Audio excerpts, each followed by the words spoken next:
மகாதேவர் திருவடி சரணம். மகாகுருநாதர் சர்வ சித்தர்களின் திருவடி சரணம்.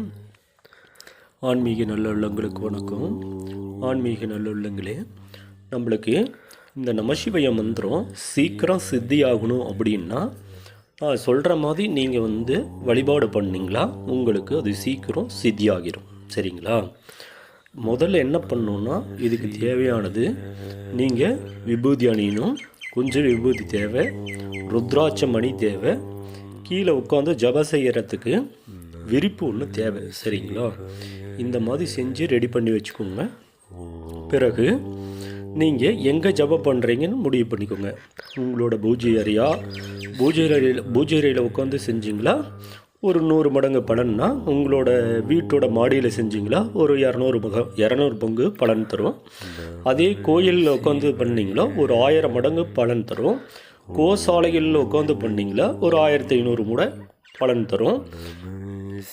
அதே மலை உச்சிகளில் சொன்னீங்களா பல லட்சம் முறை பலன் தரும். சரிங்களா? இந்த மாதிரி குருநாதர்கள் ஒரு இடத்த தேர்வு பண்ணியிருக்கங்க.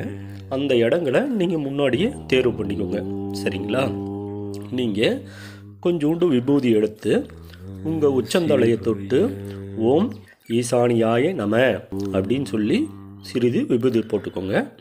முகத்தை தொட்டு ஓம் தர்புருடாய நம அப்படின்னு சொல்லி விபூதி போட்டுக்கோங்க. அதுக்கு அடுத்தது நம்ம நெஞ்சை தொட்டு ஓம் அகோராய நமன்னு கொஞ்சம் விபூதி போட்டுக்கோங்க.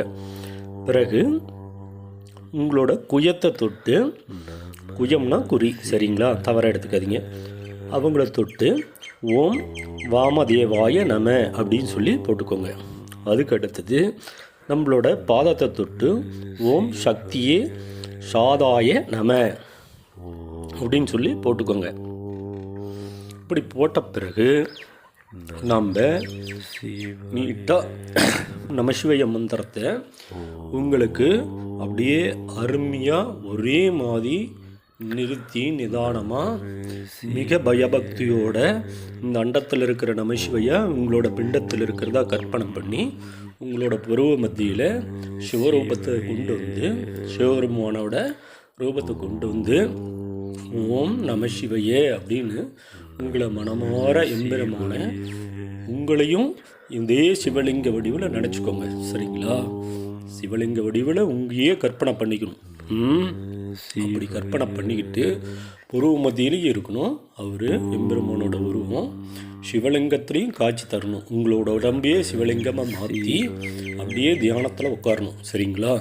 அப்போ ருத்ராட்சமணி மாலையை வச்சுக்கிட்டு ஓம் நம சிவய ஓம் நம சிவய ஓம் நம சிவய ஓம் நம சிவய ஓம் நம சிவயன்னு உங்களோட மனதார எம்பெருமான இமயப்பொழுதும் நீங்காமல் அவரோட மந்திரத்தை பொழுதுனைக்கும் அந்த ஜபம் பண்ணிக்கிட்டு ஜப மாலையில் உருட்டிகிட்டே இருந்தீங்களா, நீங்கள் எந்த இடத்துல உட்காந்து இந்த மந்திரத்தை உச்சரிக்கிறீங்களோ அந்த இடத்துக்கு உண்டான பல மடங்கு பலன்களை கிடைச்சி இது பிரபஞ்சத்துக்குள்ளே போய் ஆக்டிவ் ஆகி உடனே உங்களுக்கு நல்ல ரிசல்ட் கிடைக்கும்.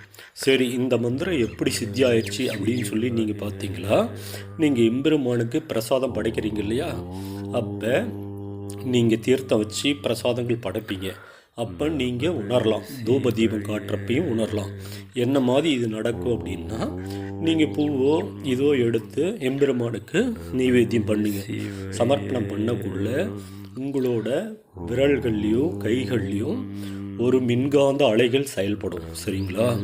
இந்த மின்காந்த அலைகள் உங்களால் உணர முடியும், நிச்சயமாக உணர முடியும். உண்மையால சித்தி ஆயிடுச்சுன்னா இந்த மின்காந்த அலைகள் அப்படியே அது தெரியும், அது உணர்வீங்க நிச்சயமாக. பிறகு அந்த மாதிரி உணர்வீங்க. தீபதூபம் காட்டுறப்பையும் இந்த மின்காந்த அலைகளில் உங்கள் கைகளில் அப்படியே ஒரு அழகான ஒரு வைப்ரேஷன் தெரியும். சரிங்களா? அவரையே அப்படியே ஈர்த்து கொண்டு போய் வழிபாடு பண்ணுற மாதிரி நிறையா விஷயங்கள் தெரியும். அவர் சாப்பிட்ற மாதிரி அப்படியே உங்களோட கைகள் இழுத்துட்டு போகும், அவரை சுத்த வைக்கும், உங்களை சுத்த வைக்கும். இந்த மாதிரி நிறைய அற்புத பலன்கள்லாம் இது பண்ணும் இந்த மந்திர சித்தி ஆன பிறகு. அதே இந்த பஞ்சபூதங்களை கூப்பிட்டு நீங்கள் என்ன கோரிக்கைகள் கேட்குறீங்களோ இந்த பஞ்சபூதங்கள் அனைத்தும் இந்த நமசிவாய மந்திர தத்துவத்தினால அடுத்த செகண்டே உங்களுக்கு அருளாற்றலை கொடுத்து உங்களை மிகப்பெரிய மேலும் மேலும் வளர்ச்சி பாதை கொண்டு போய் வழிநடத்தி சொல்லும். சரிங்களா? உங்களோட இதில் மந்திர சித்திக்கு மிக மிக இம்பார்ட்டன்ட். உங்களோட மந்திரத்தோட உச்சரிப்பு ரொம்ப ரொம்ப ரொம்ப ரொம்ப முக்கியம். சரிங்களா? இது கரெக்டாக உணர்ந்து நீங்களே உங்களோட சிவலிங்க வேணியாக கற்பனை பண்ணி உங்களோட பூர்வ மத்தியில் வச்சு இந்த மந்திரத்தை இமய பொழுதும் நீங்காமல் உச்சரிச்சிங்களா நிச்சயமாக உறுதியாக இந்த மந்திரம் சித்தியாயிரும். சரிங்களா? ஆன்மீக நல்லுள்ளங்களே, இந்த சேனலை சப்ஸ்கிரைப் செய்து உங்களுடைய ஆதரவை எங்களுக்கு தாருங்கள். ஓம் கணபதி, ஓம் காளி, ஓம் நம சிவாய.